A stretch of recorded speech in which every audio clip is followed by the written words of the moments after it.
Olá, boa tarde, fim de noite a todos. Feliz por estar aqui em mais uma segunda, podendo dedicar esse tempo para divulgar conhecimento a todos vocês interessados, que estão aqui presentes e os que assistem depois também. Vou começar me apresentando, porque para aqueles que chegam depois ou que assistem depois também, já saibam quem sou eu. Meu nome é Marcela Zambuja, trabalho com a medicina veterinária preventiva e integrativa, e hoje eu trouxe uma colega de trabalho também, que também é médica veterinária preventiva, e ela também é comportamentalista, médica veterinária comportamental. Então, ela tem tudo a ver com essa área que eu abranjo bastante de comportamento, mas eu acabo puxando um pouco mais para o lado sistêmico, né? E ela vem aí com a ciência nos mostrar um pouco, correlacionar um pouco com a prevenção do comportamento também, dos desvios de comportamento, a importância. Obrigada a todos que já estão aqui presentes conosco. E a nossa querida colega, a minha querida colega já está online e eu vou chamar ela.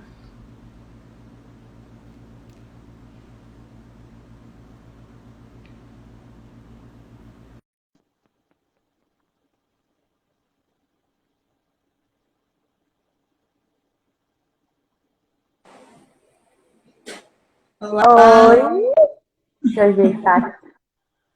e Tudo aí? bem? Tudo jóia? Boa noite a todos. Boa noite. Se apresente, Mônica, para o pessoal sobre Boa todo noite. o seu trabalho. Eu sou Mônica Neri, sou médica veterinária, há anos, trabalho com cães e gatos e trabalho com comportamento animal e agora também com a medicina preventiva. E comportamento está tudo linkado com prevenção, né? Total, total. A gente roda e cai nos comportamentos. Ah, o bichinho tá lamentado. Ah, o bichinho parou de comer. Ah, o bichinho. Não é, Mônica? Isso. Hoje eu preparei assim algumas dúvidas que o pessoal trouxe para a gente e Olha, alguma sugestão também que eu gostaria de abordar com você, já que você é mais a fundo ainda desse assunto, você é especialista mesmo nesse assunto, de dúvidas que são bem comuns, que a gente vê rotineiramente aí, dos tutores, certo? sim. Estou vendo aqui que parece que tem Simone, eu acho que é minha cliente. Boa noite, Nossa, olha Simone, aí. Isa. Enfim, Bom, vamos lá. vamos começar então. Vamos. Das perguntas que teve, uma delas foi assim, ó, qual a quantidade de passeio adequada por semana? Se diferencia por raça e idade? Boa noite, Águia. Qual a quantidade de passeio por semana? Isso? Se Bem, diferencia por raça ou idade? então, eu acredito que eles têm que passear todos os dias, né? Independente de raça, independente de idade.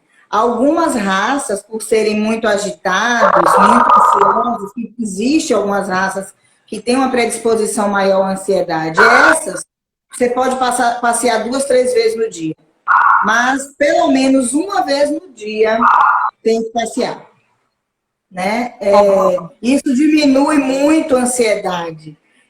A gente costuma ouvir muito as pessoas dizem assim, minha casa tem uma área muito grande, eu não preciso levar para passear. Mas é a mesma coisa agora na pandemia, por exemplo. Eu tenho filhos pequenos e que estão aqui presos dentro de casa e ficam estressados, por mais que tenham área para andar de bicicleta, para jogar bola, para tudo, mas fica estressado de estar só naquele ambiente, né? E quando eu falo passear, é importante também a gente frisar uma outra questão. Não é levar para fazer xixi e cocô. Fez xixi e cocô, acabou 20, 30 minutinhos, 10 minutos, volta para casa. É levar para passear mesmo, para ver outras pessoas, para ver outros animais, para distrair, para desestressar. É nessa intenção. Precisa conhecer o mundo lá fora, né, Mônica? Isso, Conhecer o precisa mundo conhecer. lá fora.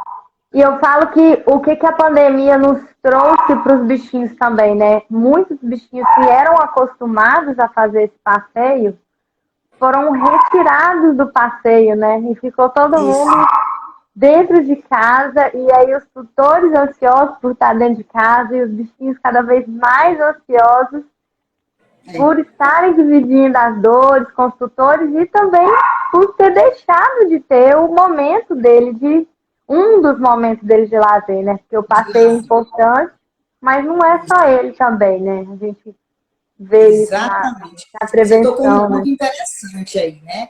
Você tocou num ponto interessante, porque é impressionante esse ano de 2020, quando começou a pandemia, eu acho que todo mundo...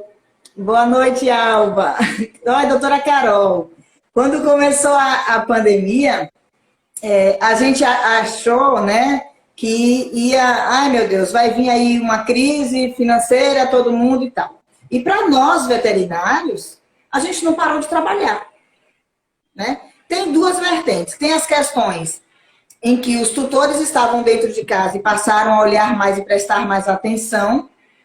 E tem as outras questões comportamentais, que por incrível que pareça, viu?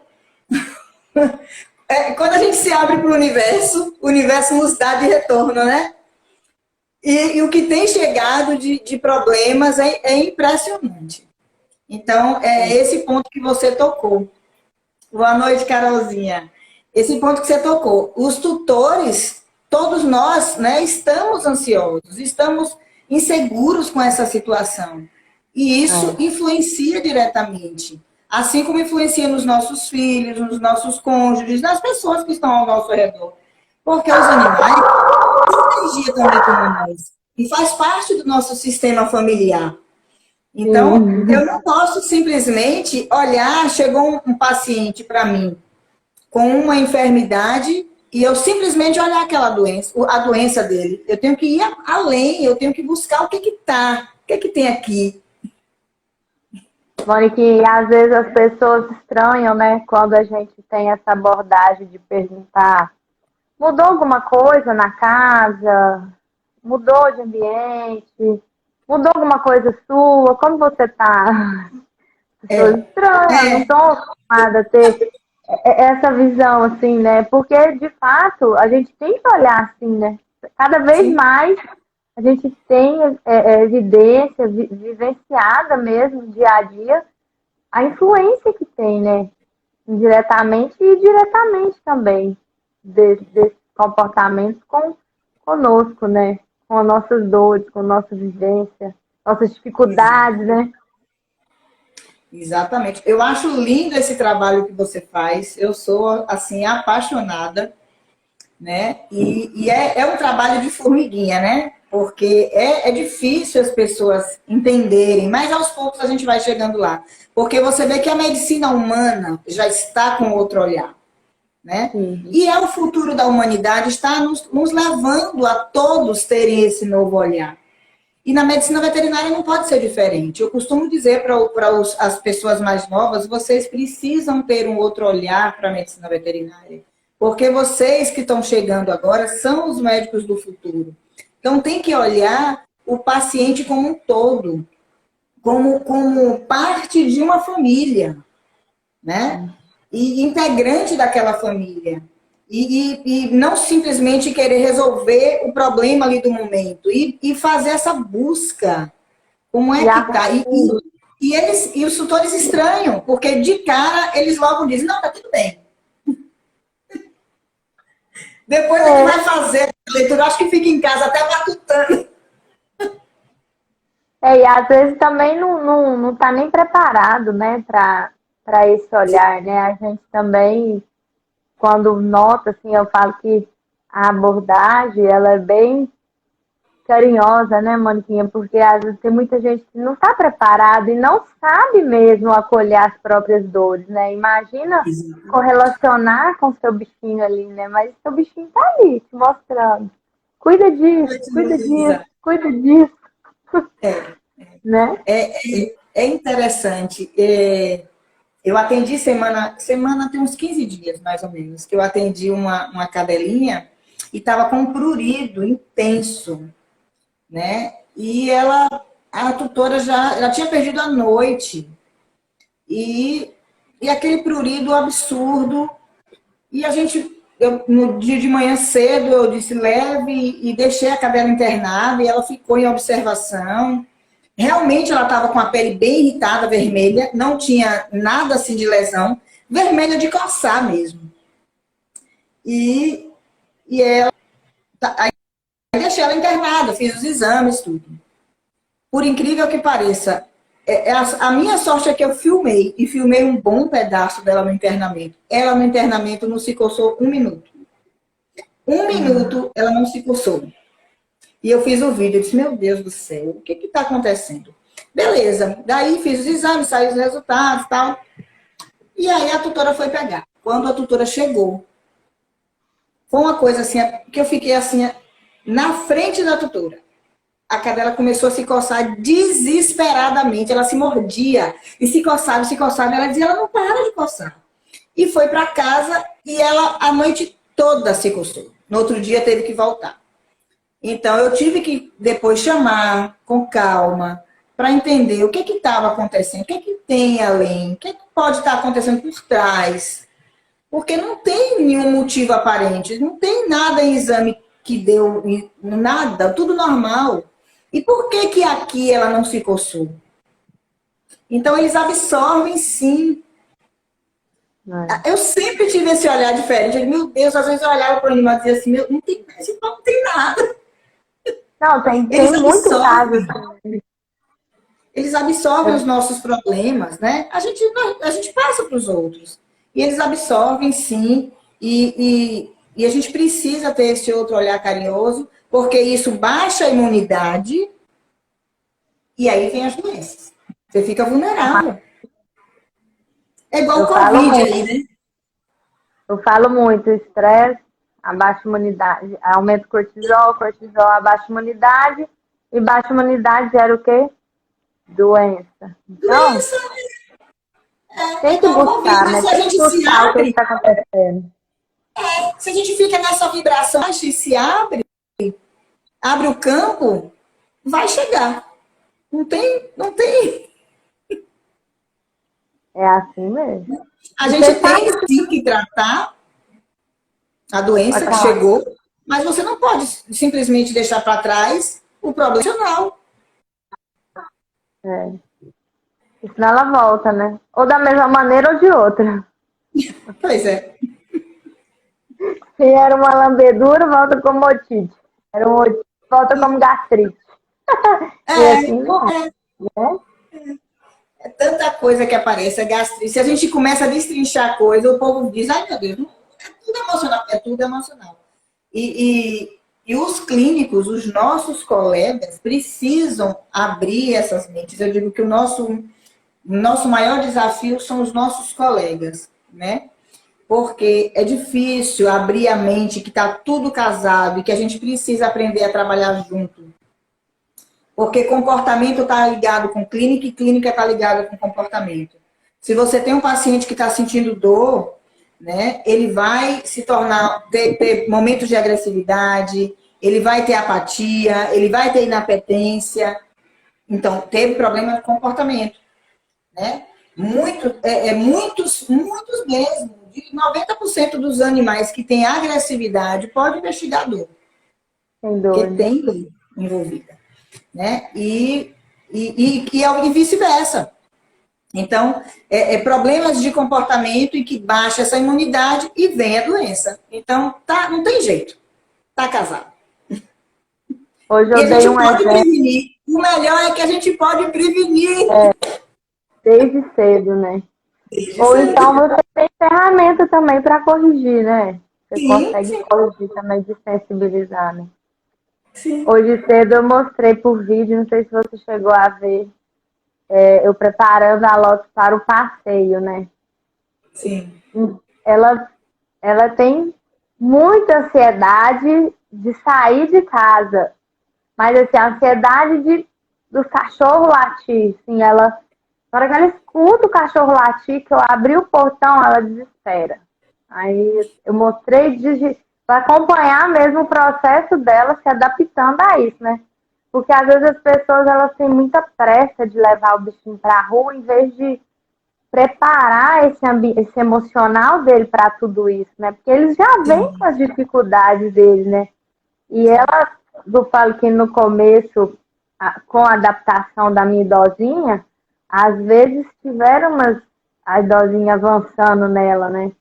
Então ela ficou com isso, né? Então isso é um passo para a reatividade. O que acontece? Ela morre de medo. Então qualquer cachorro que late, ela acha que vai ser atacada, sabe? Então eu tô trabalhando com ela para ela entender que tá tudo bem o cachorro latir, que eles não vão avançar nela, sabe? Para ela, porque senão passa o passeio, é um passeio estressante, né? Aquele cachorro que fica correndo de tudo, com medo, só fareja com o rabinho no meio das pernas, assim, olhando, sabe assim? E aí a gente entender que tem todo esse processo, né? E que vocês, como comportamentalistas, fazem maravilhosamente bem essa orientação, né? Eu E sou quando a encantada gente com tem uma pessoa como você, que tem uma outra visão e que sabe ter essa paciência, porque é isso que a gente quer que o tutor tenha: comprometimento, paciência, né? Cada um vai no seu tempo, então não adianta querer pegar porque eu tenho que sair para passear. Às vezes você precisa, antes de sair para passear, um paciente assim, passar vários dias no treino ali dentro de casa, naquela preparação, colocando a peitoral dentro, deixar ele dentro de casa, para ir acostumando e perdendo essa ânsia, essa agonia, né? Para poder ir, com amorosidade que a gente consegue. é o respeito, né? E a É. gente pega um cachorrinho, né? Às vezes pega um cachorrinho e fala assim, nossa, ele vai ser assim, assim, essa. A gente já enche o bichinho de expectativas nossas, né? Por exemplo, ai, vou comprar quero um border collie, né? Eu falo da minha. É muito inteligente, muito amoroso, ele vai ser meu melhor amigo, vou correr com ela e tal. E já enche a cachorrinha de expectativa e não dá ela nem imagina. Aí eu fazendo as coisas. Isso aconteceu comigo mesmo, porque, pessoal, nossos cachorrinhos não são perfeitos, né? Eles têm todas as dificuldades que todos têm, né? O que acontece é que a gente já tem como aplicar para ajudar, né? Mas de vez em quando a gente também precisa de ajuda de outros especialistas, né? Não tem como, cada um no seu ramo, né? Mas é uma coisa que para mim também foi, falei assim, gente, se liberta, né? Dessas expectativas, deixa a bichinha viver, né? Vamos É. respeitar o tempo dela. E é um trabalho nosso também, né? Da mesma maneira com a idosinha também. Então, é dois extremos. A gente fica Dois assim, extremos. uma super, hiper, mega blaster agitada e a outra já toda. Ela Qual a tem um idade da momento Border dela. Collie? Hã? Qual a idade da Border Collie? 6 meses hoje tá fazendo. Ai, Jesus, é filhotinha. Com todo gás. Todo gás.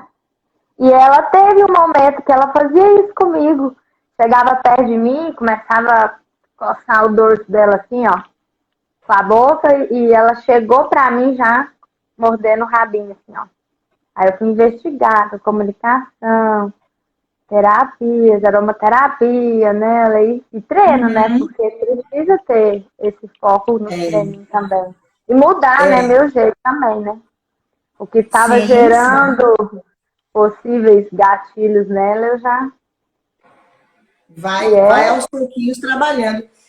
Você falou uma coisa que me lembrou aqui. Muitos dos problemas de comportamento dos cães e dos gatos nossos aqui do Brasil, eu digo do Brasil porque a gente vive aqui, mas deve ser mundial, vem já da gestação dessas mães. Sim. Né?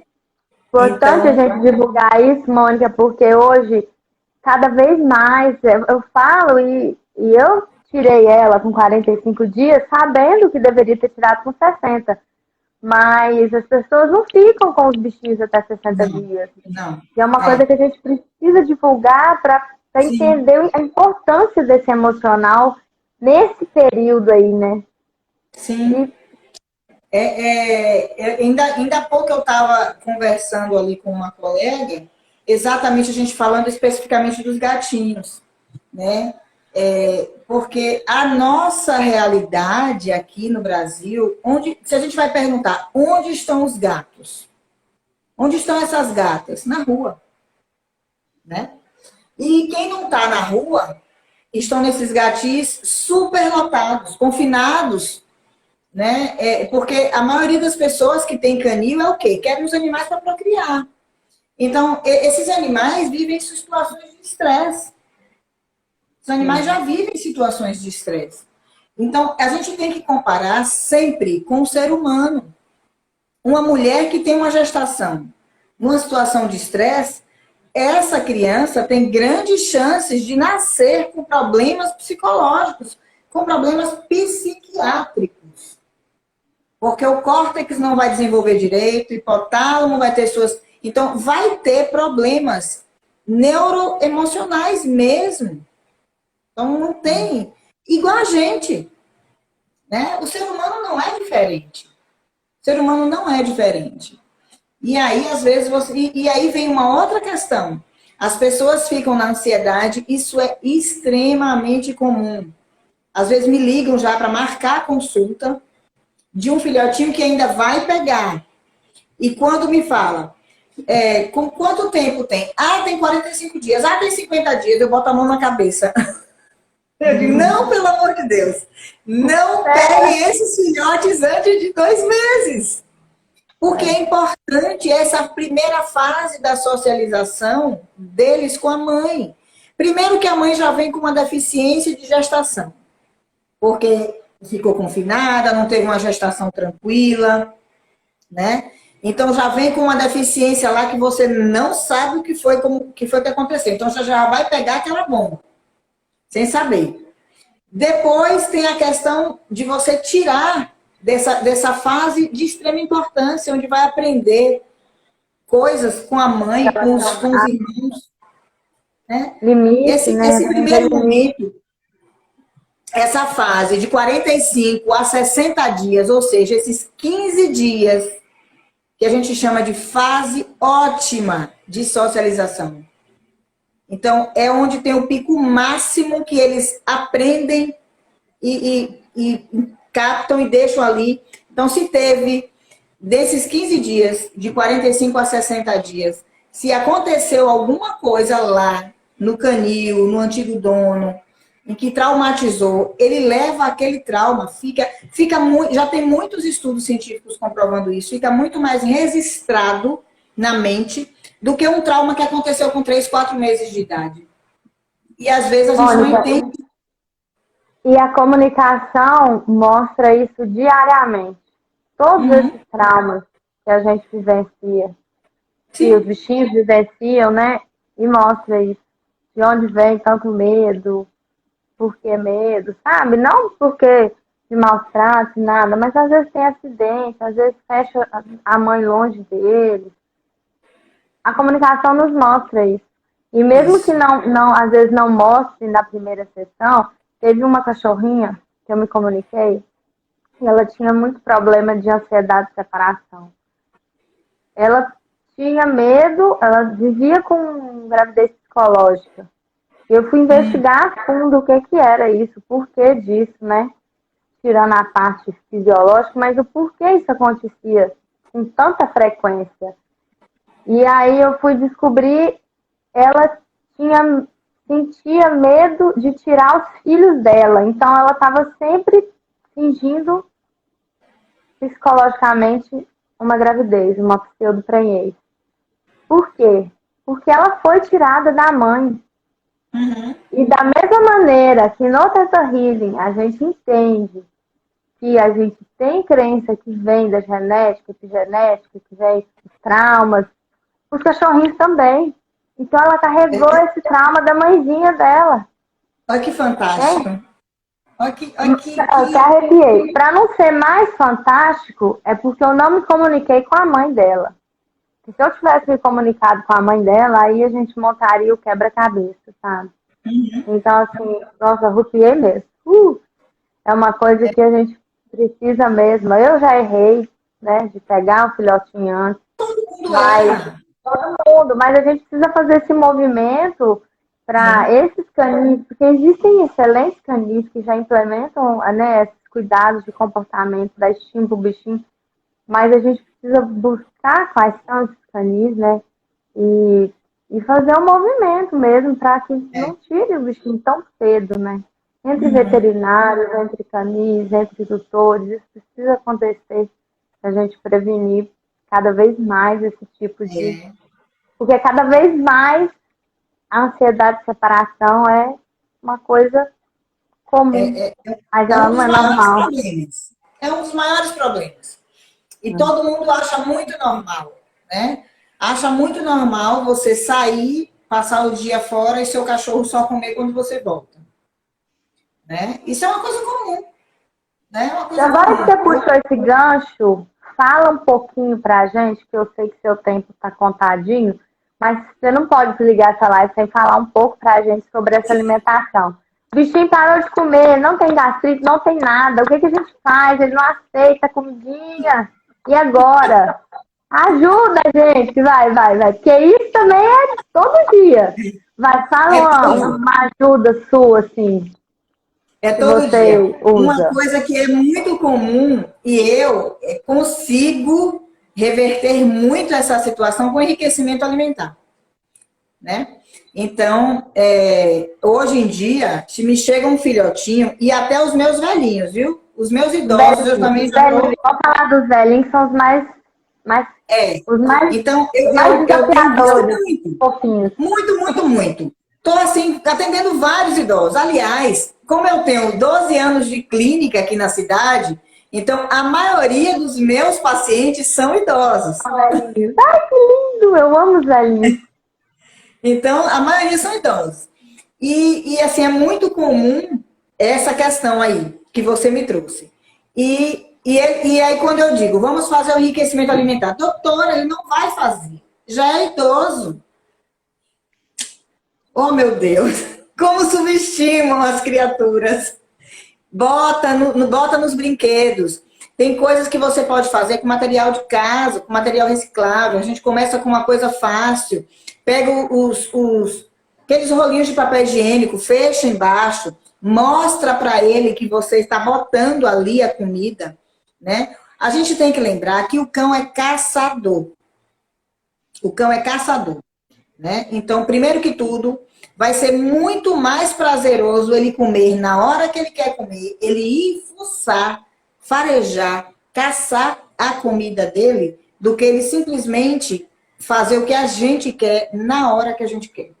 Então, tem muitos pacientes com muita inapetência e que você, simplesmente por mudar a maneira de você alimentar, né, você consegue reverter essa situação.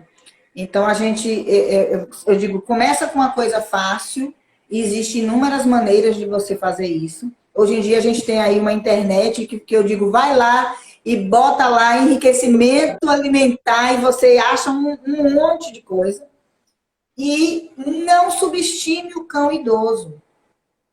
Isso previne disfunção cognitiva. Né? Porque eu tenho, como eu acabei de dizer aqui, tem um monte de cliente aqui meu, estou vendo aqui mais uma, Tânia, tem um monte de gente. E assim, a minha maioria de clientes são idosos, meus pacientes. Porque eu já tenho uma caminhadazinha aqui, né? Então, chegaram para mim pequenininho, ou chegaram para mim com 2 anos de idade. Então, isso é uma coisa que é frequente na clínica, no consultório. É muito frequente, é muito comum. Então, a gente tem que buscar outras maneiras. Às vezes, você mudar a posição do comedouro, né? Elevar um pouquinho o pote, que às vezes ele só está sentindo incomodado as articulações. E às vezes a gente só precisa fazer uns ajustes. Você eleva um pouquinho e você vê o cão comer. É muito comum você ver aí um cão, ele só comia deitado, só comia deitado. Eleva um pouquinho e você vê ele comer normal. Doutora, eu não fiz nada, ele enjoou a ração. Não, gente, ele só estava incomodado. Uma coisa que a minha idosinha gostou muito foi o Kong recheado. Nossa, ela é apaixonada com aquilo. Ela leva pro sofá, minha filha, lá ela fica. É fantástico aquele Kong. Eu tenho aqui também. E assim, primeiro eu oriento, né? Pega o Kong e coloca a ração dentro. Bota até um petisco, um pedacinho de um petisco para chamar a atenção. E depois você pode, já que ele já está acostumado a pegar a ração, você pode botar até patê. Para poder, com que ele fique ali, ó, que ele demore. Ao invés de ele estar roendo as patas, né? Tá lambendo aquelas patas, ele tá lambendo o patê ali de dentro do Kong. E são várias coisas que a gente pode fazer. E coisas simples e você vê mudar, e mudar muito. E é um teste, né? E é um link bom para essa ansiedade de separação. Porque você dá opções para ele ter o que fazer. Eu falo muito que os bichinhos não sabem, eles não vão ficar sem fazer nada, eles vão caçar trem para fazer. Então, se a gente não der essas coisas para eles fazerem, é onde começa a destruição, né? Principalmente nos filhotes. Ou os velhinhos com os comportamentos de velhinho, né? Isso. E com um simples hábito que você cria de ir ensinando, de ir botando esse cérebrozinho para funcionar, para pensar como que eu vou tirar a comida dali de dentro. E agora, o que é que eu vou fazer? Eu estou com fome, só tinha 4 grãos aqui, eu ainda estou com fome. E vai farejando. E você faz com que essas células cerebrais não morram. E com isso retarda, ou às vezes o animal chega na fase idosa e nem desenvolve o Alzheimer, que a gente chama, né? Que é a síndrome de disfunção cognitiva, que é comum no cão idoso. E você pode evitar. É muita coisa que tem e que a gente não tem noção. E quando fala assim, eu acho interessante que quando fala, você é médica de comportamento, mas meu cachorro não tem nada de comportamento, não. Sempre tem, né? Eu dou risada. Até a gente tem, imagina os bichinhos. Aliás, acho que a gente tem até mais que os bichinhos. Pra ser sincera. Pois é. Tudo embolado, não tem jeito. Deixa eu ver. Eu amo essa parte aí, porque realmente ela tem muitas objeções nessa parte alimentar. Mas ele não come. Não gosto. Não. Não vai comer. Ele nem brinca. Mas você brinca com ele? Não. Qual brinquedo que tem? Nenhum. Nem bolinha ele tá tendo. Não é assim? Dizem assim, eles nem brincam. Mas estimule, gente, tudo é estímulo. Então, se você não tem aquele hábito de estar estimulando, aí ele olha e diz assim, vou brincar sozinho? Que coisa sem graça é brincar sozinho.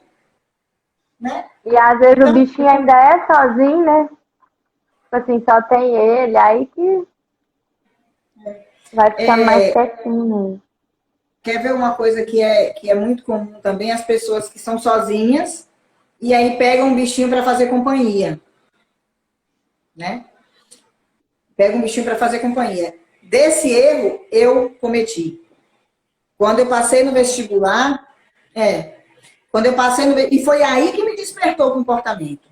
Quando eu passei no vestibular, e eu morava aqui no interior, e aí fui morar em Salvador, e quando eu passei no vestibular, eu disse, eu vou ficar aqui sozinha nesse apartamento, eu quero um cachorrinho. E aí, egoisticamente, ganhei o cachorrinho. E a gente pensa na gente. A pobre coitada ficava sozinha o dia inteiro. E aí ela desenvolveu um quadro de gastrite emocional, porque ela vomitava horrores, tinha diarreia, e eu chegava em casa, a casa estava que era puro vômito. E aí eu, início de faculdade, meu pai não acreditava, dizia que eu estava inventando doença para cachorra, porque toda vez que eles chegavam, todo final de semana que eles iam, e aí eu chegava na faculdade, passava o dia na faculdade, quando eu chegava de noite, eu chegava cansada, eu não descia para passear com ela, e dizia, não, tu vai fazer xixi e cocô aí mesmo. E eu limpo a casa toda, mas eu não aguento descer não. E aí eu não descia. Quando meu pai chegava, meu pai descia inúmeras vezes com ela para passear. Então ela não vomitava, ela não tinha diarreia, ela não tinha nada. Era meu pai ir embora, ela voltava, ter vômito, ter diarreia. E essa pobre coitada viveu tomando remédio, indo para veterinário. E aí até que eu resolvi fazer um acordo de deixar ela 15 dias no interior, na casa dos meus pais, e 15 dias comigo. Os 15 dias que ela ficava com eles, ela não tinha nada. Os meus 15 dias, ela passava doente. Aí seu pai falava, você está inventando mesmo, né? É. Então foi isso aí que me fez despertar que existe sim problemas comportamentais envolvidos em tudo, né? E ter um outro olhar. Eu não posso simplesmente... E a gente é egoísta demais, né? E isso é uma coisa comum, que as pessoas, eu moro sozinha, eu preciso de um animal para me fazer companhia, sem se lembrar que esse animal vai ficar sozinho dentro de casa. É. A gente, na verdade, inconsciente até, né? A gente não pensa nisso. E é interessante essa conversa, porque isso vai fazendo as pessoas despertarem. Pelo menos, que se já tem, que busque, então, agregar nesse ambiente, agregar, né, oportunidades para eles. É. Sim. Hoje em dia existem vários recursos, né? Então, existe creches, existe esses enriquecimentos que a gente pode fazer. Aqui eu estou aqui com uma cliente fantástica, a Aline, que ela é assim, ela fez um curso comigo e a Zivonete também estava aqui também, que também fez um curso comigo de felino. E são duas pessoas maravilhosas, porque eu digo, são duas cat sitters. E elas, assim, se comprometem mesmo, sabe? Se preocupam. Você vê, assim, como elas... E quando eu digo, tem que botar enriquecimento no ambiente. E aí elas já me mandam as fotos das coisas que botam, que fazem. Quer dizer, se preocupam. São os filhos. Os pets são os filhos. Porque os gatinhos também precisam desse enriquecimento, né? Às vezes a gente vê muita divulgação dos cachorros e os gatinhos ficam, né? Aí é onde começa a arranhar o sofá. E aí o povo fica bravo. Mas cadê o arranhador dele? Aí você vai ver que é um arranhador pequenininho. Não, ele precisa de mais, né? Estimula ele no arranhador, faz festa quando ele acertar. Ou então, o arranhador. É um arranhador desse tamanho. Tudo é questão de adaptar, né? De orientar. Até a localização desse arranhador influencia o local onde você vai colocar cada recurso, onde você vai botar o comedor, o bebedouro, a caixa de areia. São pequenos detalhes que fazem uma diferença sempre. Assim, é coisa pra gente conversar, viu? Não, se deixar aqui, a gente falava todo dia. E a gente quase não gosta, né? E eu nem gosto de falar. Também não. É igual, tem uma pergunta aqui. Meu gato não gosta de brincar, é normal? Não é normal. Gato brinca. E muito, como diz a doutora Larissa, gato brinca até morrer. E brinca mesmo. Gato brinca até com a perna passando, com a suquinha que caiu do cabelo. Com a pena É. da pombinha que voou e caiu, é tanta coisa que gato gosta, né? Só estimular, O que né? acontece é o que a gente comentou na estante. As pessoas colocam os brinquedos e querem que eles vão brincar sozinhos, e não é assim. A Tem que gente tem que estimular, né? estimular, né? Então é tudo estímulo. Você tem que ter toda aquela brincadeira estruturada com o gato, que você tem que simular uma caça. Gato é caçador. Então, você estimulando, estimulando, o gato brinca. Eu pego aqui vários, eu me emocionei outro dia com uma gata que me chegou com a síndrome de Pandora e ela chegou urinando sangue. Ela já estava urinando sangue. E eu, em outros tempos, iria internar essa gata. E aí eu disse para a tutora, eu disse, eu não vou internar essa gata.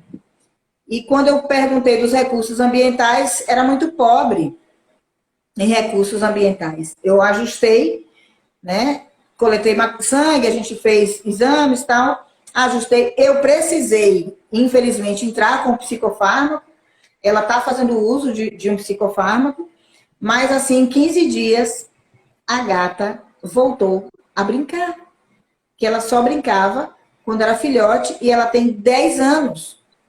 E há mais de 6 anos, essa gata só faz dormir o dia inteiro. Só fazia, né? Que agora ela brinca. E E aí é eu me interessante, confesso que eu né? chorei dentro do consultório. Eu imagino. Mas Eu para chorei. você ver, é interessante porque o tutor não percebeu que isso já era um sinal, né? Ele percebeu Achou que só era na hora que normal. ela urinou sangue, né? É, Então, essa atenção a gente precisa divulgar também, né? A sim, mudança de comportamento prévia, sim. né? Para que qualquer sinal diferente do bichinho. Gato, então, mais ainda, né? Gatos são É, mais sensíveis do que os são muito cães, sensíveis, né? mas todo sinal é um indício. E o comportamento, ele precisa ser olhado como uma prioridade, né? Da mesma maneira que os outros cuidados, mas o comportamento também é uma prioridade na prevenção de outras doenças. Com certeza. Se a gente bem soubesse, todo mundo fazia. Porque a gente não tem na graduação comportamento, né? Tem que a gente fazer essa campanha para colocar nessa graduação. Mas se todo mundo bem soubesse, fazia um curso de comportamento, porque é extremamente importante. E está É, linkado com a clínica, eu não posso negligenciar, eu tenho que olhar a clínica e olhar o que tem por trás, para ver se eu acho alguma coisa, né? E que uma coisa chama a outra, uma coisa desencadeia a outra, é um quadro de dor que dá um desconforto e ele começa a se lamber demais, ele começa a se coçar demais, ele começa a rodar e querer pegar o rabo. é, exatamente. E você falando aqui agora, eu relacionei.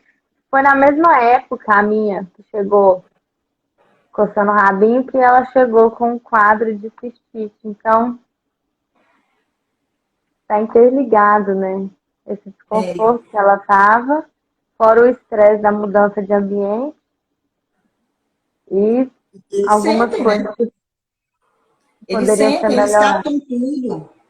Eles sentem essa mudança de ambiente, se adaptam também. Tudo vai muito da Sim, gente, né? Do tutor. Mas eu falo a gente me colocando como tutor também, né? sim, Mas sim. eles se adaptam. Agora que eles sentem, sentem.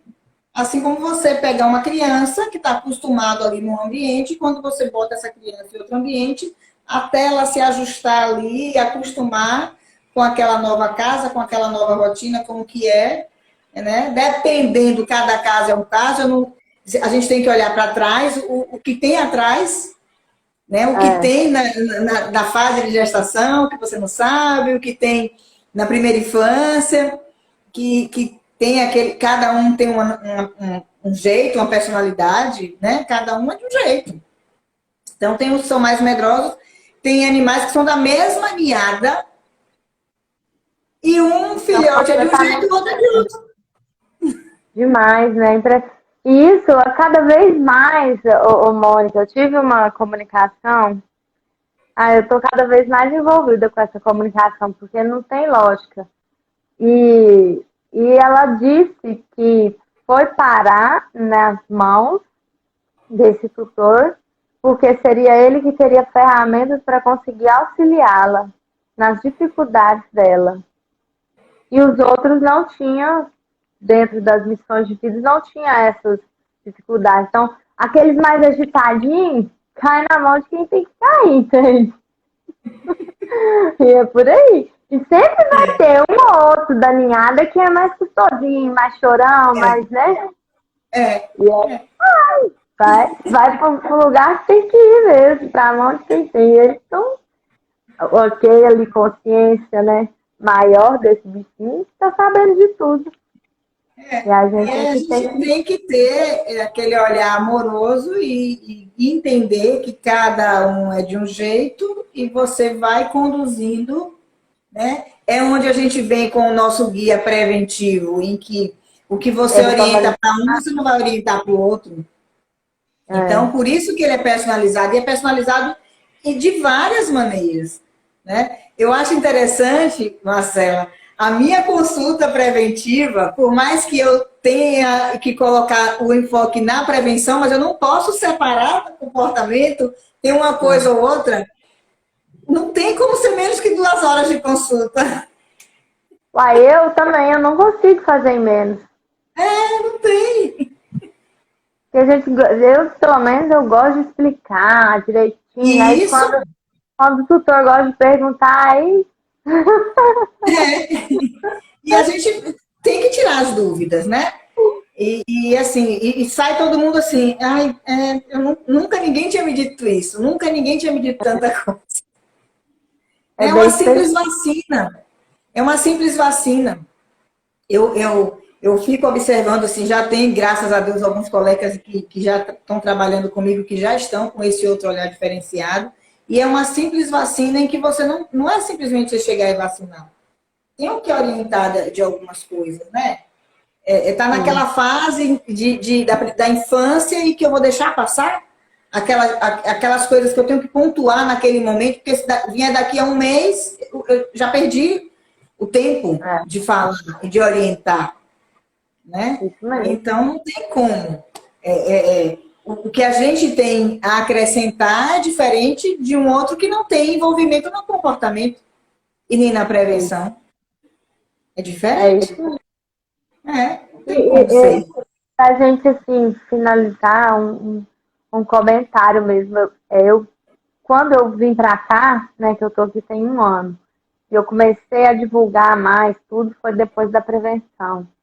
Eu entendi como eu divulgaria tudo e chegou o momento de eu divulgar tudo desse jeito, né? Eu pensei, talvez, eu falei assim, nossa, interior de Goiás, essa área minha vai ser desafiadora, que eu não gosto de falar difícil, né? Vai ser desafiadora, né? E não, eu tive bastante aceitação dos colegas aqui que eu procurei, sabe, Mônica? Então foi bem legal de indicar mesmo, assim, não, ela mexe com isso, ela vai conseguir conduzir melhor isso e dar oportunidade para aquele cliente, né, para aquele paciente, porque às vezes a pessoa fica assim, não, vou segurar, vou tratar, e vai levanta a barriga e não indica para o colega, né? E aqui eu tive essa oportunidade de conseguir ter parceria mesmo, de verdade, que eu estou vendo que está vindo indicações, e é bem especial quando a gente consegue trabalhar em conjunto, né? Com certeza. Com as pessoas. Boa noite, Lenira. Com certeza. Quando a gente consegue essas parcerias, né, quando a gente consegue linkar o nosso trabalho com outro colega que já começa a mudar o olhar, essa percepção, é outra coisa. Agora, tem muito a ver, você acredita, né, nisso que eu também acredito, né, nas questões energéticas, e quando a gente se abre para o universo, e você está fazendo, está saindo daqui, é do coração, né? Então não está vindo daqui, está vindo de cá de dentro. Eu realmente estou com vontade de fazer, de exercer essa função. Chega essa conexão lá. E aí vai chegar, vem, né? Então é muito lindo. Você sabe que há uns 3 anos atrás eu não entendia quando falavam assim, em alguns cursos que eu fiz de constelação e tal. E eu, meu Deus, o que é isso? O que é se abrir para o universo? E as coisas vão chegando. Chega. E E as coisas vão como chegando. chega? É. E aí eu digo, hoje em dia eu já entendo. Eu digo, tá, é isso. É, e a gente tem um momento, né? Um momento certo para se abrir. Às vezes a gente acha que se abriu, mas a gente está no outro caminho, né? Tá te Ainda chamando tem para isso, cá, né? mas você tá indo para lá. Tá Ainda insistindo lá, tem né? isso. É, Não, vem pra ainda tem cá, tô isso. te chamando. Vem aqui, vem aqui. Você tá indo lá. Comigo foi assim. Aos pouquinhos a gente vai Comigo também, encontrando o nosso ainda tem isso, as nossas teimosias, né? é, Mas devagar a gente vai se ajustando, a gente tem essa consciência de que a gente não está só. E esses colegas vão também abrindo também as mentes, modificando a caminho. maneira de enxergar e vai. Tá aí essa pandemia para nos ensinar que a gente não está passando por isso à toa, porque o acaso não existe, É, também penso assim. Não existe né? coincidência, né? É. Então, a gente vai indo fazendo. Oi, Sandra! Olha a vida Também. aí. E a gente vai indo, caminhando, e as coisas vão chegando, e a gente vai se, se, se conectando com esse novo mundo, né? E esses colegas aí, que graças a Deus estão. A gente acha que a gente vão fechar as portas e as portas vão se abrindo. É. E é É isso muito mesmo. gratificante isso. A gente ir livre de expectativa e se surpreender Sim, para o melhor, né? sim. É. E a gente se subestima, viu? Eu fico ouvindo os relatos de alguns colegas de interior, coisas de crenças nossas, de achar que a gente, por Total. morar em situação, em cidades de interior, que as pessoas não vão aceitar, as pessoas não vão fazer. É tudo crença que a gente bota aqui no nosso juízo. E que vem, né? E a gente Diante, vai se deixando levar. cresce com aquilo ali. É, E chega uma pois hora é. que a gente tem que olhar e resolver, Uhum, né? pois é. Cada hora é um momento. Moniquinha, seu horário, acabou que a gente passou do seu horário, né? Mas foi um papo Não, tá tudo mega certo. agradável. Te agradeço demais por estar aqui comigo, por essa oportunidade de poder divulgar mais conhecimento para as pessoas dentro dessa área que eu amo, admiro e você entende maravilhosamente bem. E só posso agradecer mesmo. Eu é quem tenho que agradecer esse convite também, porque eu fico, assim, te admiro demais o seu trabalho, sou apaixonada mesmo, né? E é muito lindo e tá tudo, é como eu te disse, o acaso não existe, a gente não está aqui, não é de coincidência, tudo tá indo assim, num caminho tudo muito certo. Então eu é quem agradeço. Estou à disposição para a gente bater outros papos, Sim, sim, tá? vamos E combinar. a nossa intenção é exatamente orientar, transformar a vida, dar qualidade de vida, tanto para os nossos bichinhos como para os tutores, né? Porque a gente mudando uma coisa, a gente ajusta a outra e vice-versa. E a gente vai devagarzinho, um passo de formiguinha, a gente vai chegando lá. Alcançando, né? Tudo isso. Com E é certeza. isso mesmo. Obrigada, Aline. Eu que te agradeço, viu? E até a Obrigada, minha próxima. filha. Até. Obrigada por dispor do seu tempo aqui comigo. Obrigada a Conosco. você. É. Boa Até noite a mais. todos. Muito obrigada por vocês terem estado aqui conosco. Tchau, Moniquinha. Tchau, minha Até mais. filha. Até. Tchau, gente. Obrigada, viu? Pela presença de todos. Até mais.